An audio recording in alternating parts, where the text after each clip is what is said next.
Welcome to SVG-TV News for Friday, February 26th, 2016. I'm Lafern Fraser with the details.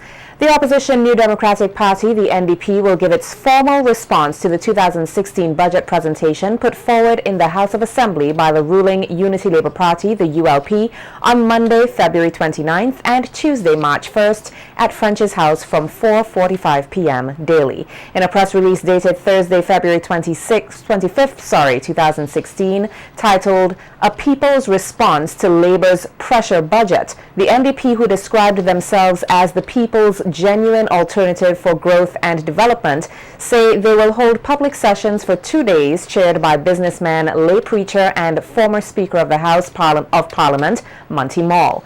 The release explained that the NDP's parliamentarians who boycotted this week's presentations as a show of defiance of what they termed as a lack of proper governance in this country will make formal responses to the budget and put forward counter-proposals as part of the party's growth agenda. The NDP says that the government could have avoided the new set of increased taxes to what they termed as an already overburdened population. The NDP stated that there are countless studies which have shown that increasing the tax burden over a certain threshold is counterproductive to growth, and that they believe St. Vincent and the Grenadines has now, as they coined it, crossed that threshold under the failed policies of the Ralph Gonsalves administration. Noting that the global environment for trade and investment is changing rapidly, Prime Minister Dr. Ralph Gonsalves, in his budget speech on Monday, said competition for both foreign and direct investments and trade is intense, and SVG needs to work harder to get a share of the pie. In his budget presentation earlier this week, Prime Minister Gonsalves said SVG has the potential to gain foreign investment despite regional and international competition, and outlined various reasons why SVG is considered attractive for doing business. Countries both large and small are looking at ways to reduce the cost of doing business and are continuously assessing and improving their investment climate. St. Vincent and the Grenadines has a number of selling points which make it an attractive destination for doing business. The wide range of sites that are available for development of hotels and tourist facilities. In addition, St. Vincent and the Grenadines can provide one of the most diversified tourism offerings in the Caribbean. St. Vincent and the Grenadines remains one of the most competitive countries in the region, with significant cost advantages in terms of labor and general cost of living. The general regulatory environment in our country ranks very well. For example, the regulatory environment for anti-money laundering, onshore and international financial services is on par with that in competitor countries. And then St. Vincent and the Grenadines continues to invest heavily in infrastructure and productive capacity. The completion of the Argyle International Airport will provide a significant stimulus for the development of tourism and other productive sectors.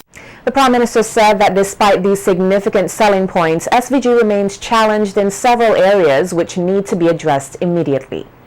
Relatively high cost of electricity, which persists, despite the government's action in eliminating the demand charge and introducing volume discounts for commercial and industrial customers.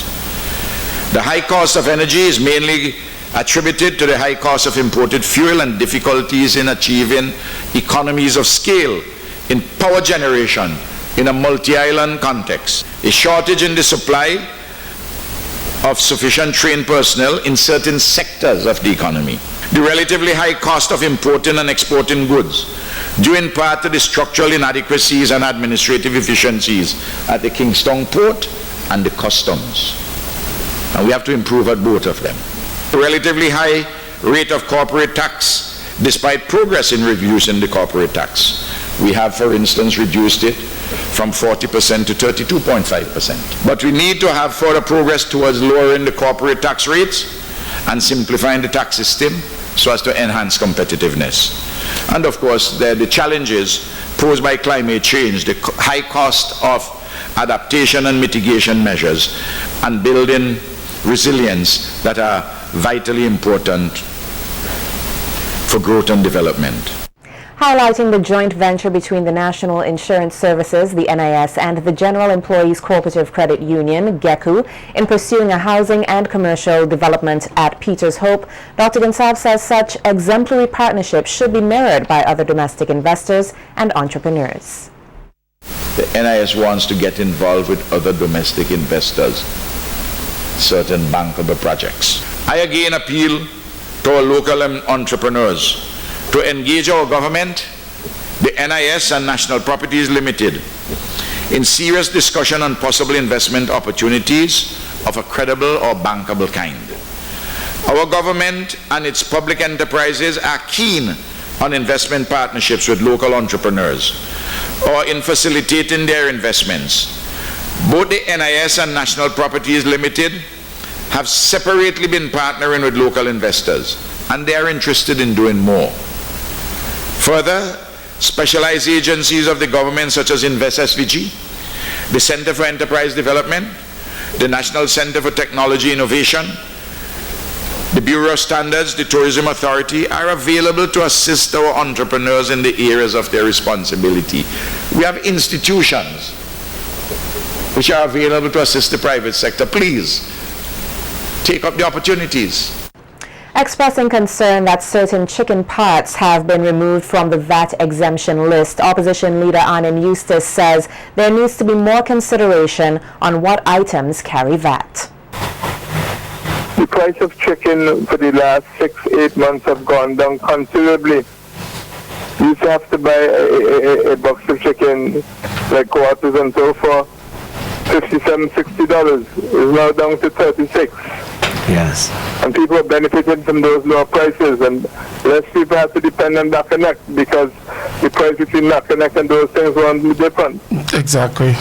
Now you put on within them, so the price jumps up considerably. And then you tell people, well, stick with the Back and Neck because I am putting the 15% in the Back and Neck.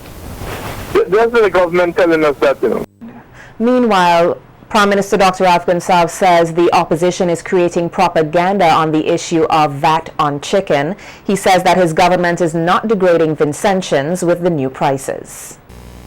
I didn't put the VAT on chicken neck and back, and I didn't put it on wings. And I hear those who want to create all kind of different propaganda. That, oh, you don't want, you think Vincentians, that all they could eat is back and neck and wing. The fact of the matter is this: the price of wings is far more expensive than leg quarters.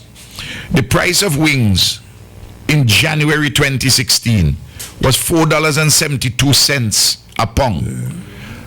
More than twice the price of leg quarters.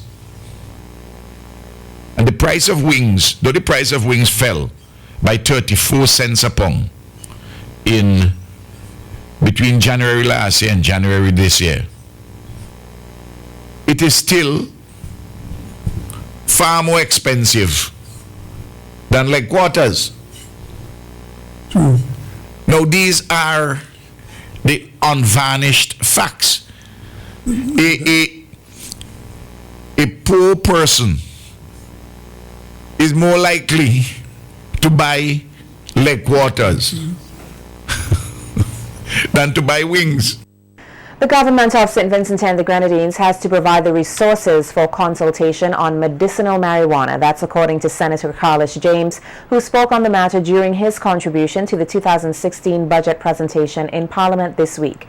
James, who also serves as Deputy Speaker, says it seems that the country is taking the issue in baby steps. However, it's time that those in Parliament who are responsible for drafting of policies and legislation to be bold enough to take the lead on the topic, and hope that the Minister of Health would provide the resources for a journey to the length and breadth of St. Vincent and the Grenadines and start the consultation on the subject matter. I've heard the call for consultation, Mr. Speaker, but I believe it is time for us to take that necessary step and provide the resources, Mr. Speaker, because you'll want a communication mechanism in place. You want to go out and you have to have meetings with stakeholders. You want to go to the various communities, Mr. Speaker, and you want to encourage discussion.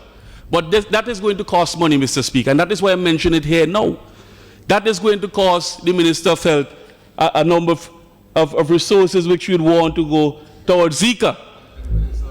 And the Minister of Finance, I'm being told. But, Mr. Speaker, the time, I believe, is ripe for us to discuss this.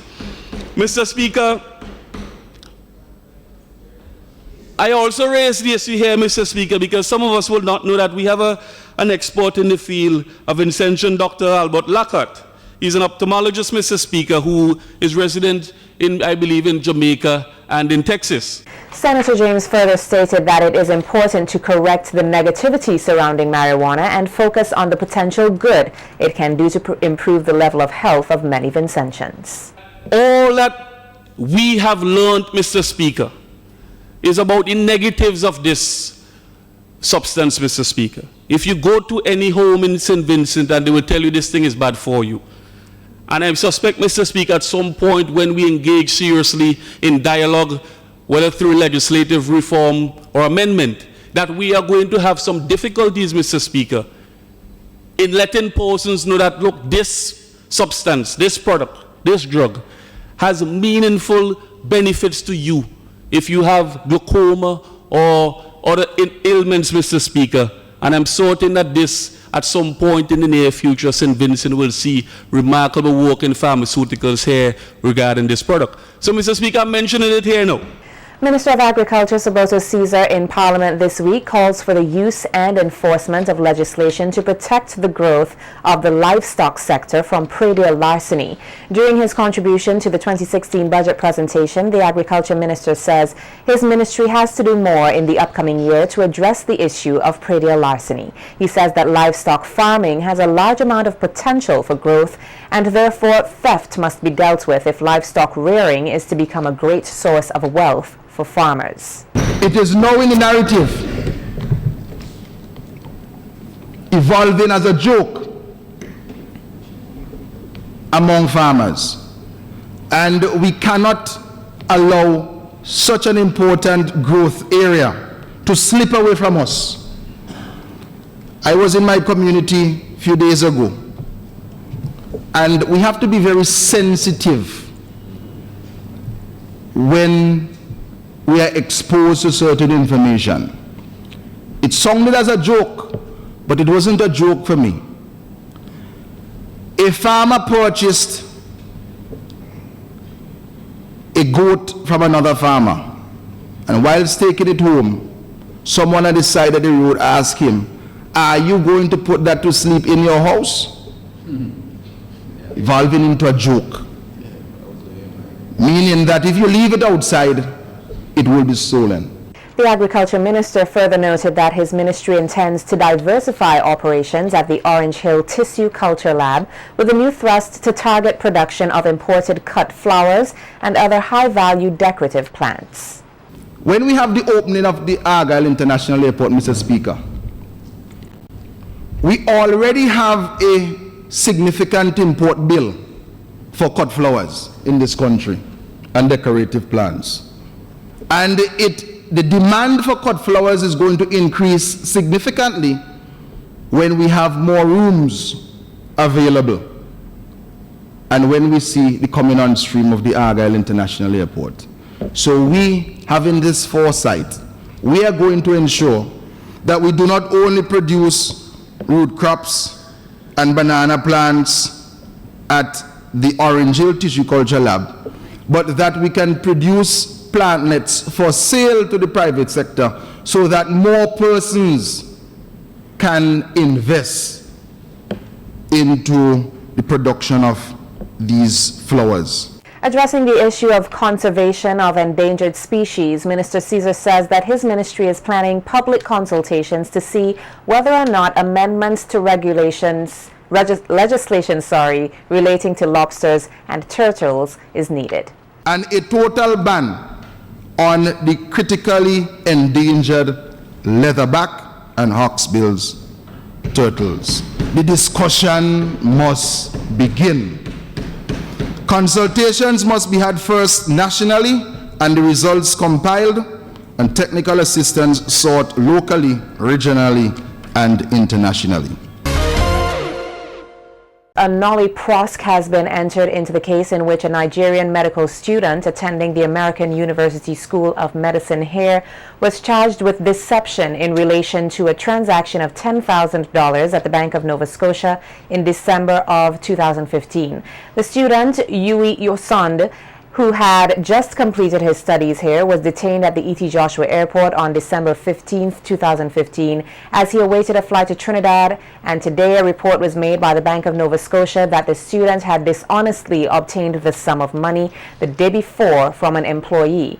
Osand maintained his innocence, noting that he had earlier that day received money transferred to him via Western Union and had deposited the amount through the bank's ABM. He stated that he wanted the money credited to his bank card, but upon being told that he would not have immediate access to the money, he requested that he be refunded the whole sum as he was leaving the country the next day. The bank had, however, stated that only a single $100 note was retried on the morning of December 17, 2015, from the envelope deposited by Osand that should have contained $10,000. And the bank initially claimed that checks indicated that the ABM machine would jam in the opening if 100 notes were deposited at the same time, as Osand said he did. Based on the report made by Scotiabank, the Nigerian medical student was charged with dishonestly obtaining the sum of $10,000. However, the bank has since acknowledged that its early report of dishonesty against the Nigerian medical student may not be sustainable. A campaign against child abuse was taken to the windward side of the island today with a function of the Connery Learning Resource Center. The event is mainly to encourage the youth to speak out if they witness abuse or are victims of abuse. The Ministry of National Mobilization is collaborating with UNICEF, a United Nations organization that deals with child safety and child rights, on the campaign themed Break the Silence, Stop the Violence. As with all their stops, students in the area were given the opportunity to highlight the issue through performance in song, dance, and poetry. For someone to be an ideal parent, he or she must be loving to a child. If a child is given everything he or she needs or wants, but is not shown love, that child will not grow into a positive individual. I believe the children are the future. Teach them well and let them lead the way. Our parents are making us an endangered species. They are destroying us every day. They don't realize by calling us stupid, foolish, dotish, dunce, good for nothing. They are degrading us. I'm just a youth man trying to make it in a life. Bad mind people wanna end with life. Why they can't see a youth man strive? As they see some don't wanna come and out your life.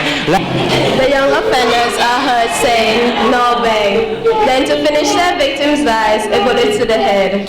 1 minute gone, and there lay another child on an early deathbed. I'm going to be lost by a gun. A mother now loses her once loved son. You offenders now stand in prison. Why did I pull that trigger? They pulled it to get their rep bigger.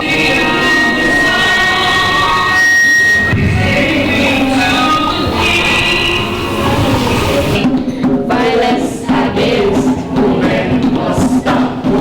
Violence against women must stop. If a child lives with criticism, he learns to condemn. If a child lives with hostility, he learns to fight. If a child lives with ridicule, he learns to be shy. While any man can father a child, playing the role of the father requires a lot of time, effort, love, and affection. An island-wide cleanup campaign will take place tomorrow on Bequia. The venture is part of the countrywide approach to offset the spread of the Zika virus. It is a collaborative effort between the Ministry of Health, Wellness and the Environment with Action Bequia, Central Water and Sewage Authority, Bragsa, Bequia District Council and the Bequia United and Friends of the Environment Group. All residents of Bequia are invited to participate in this activity.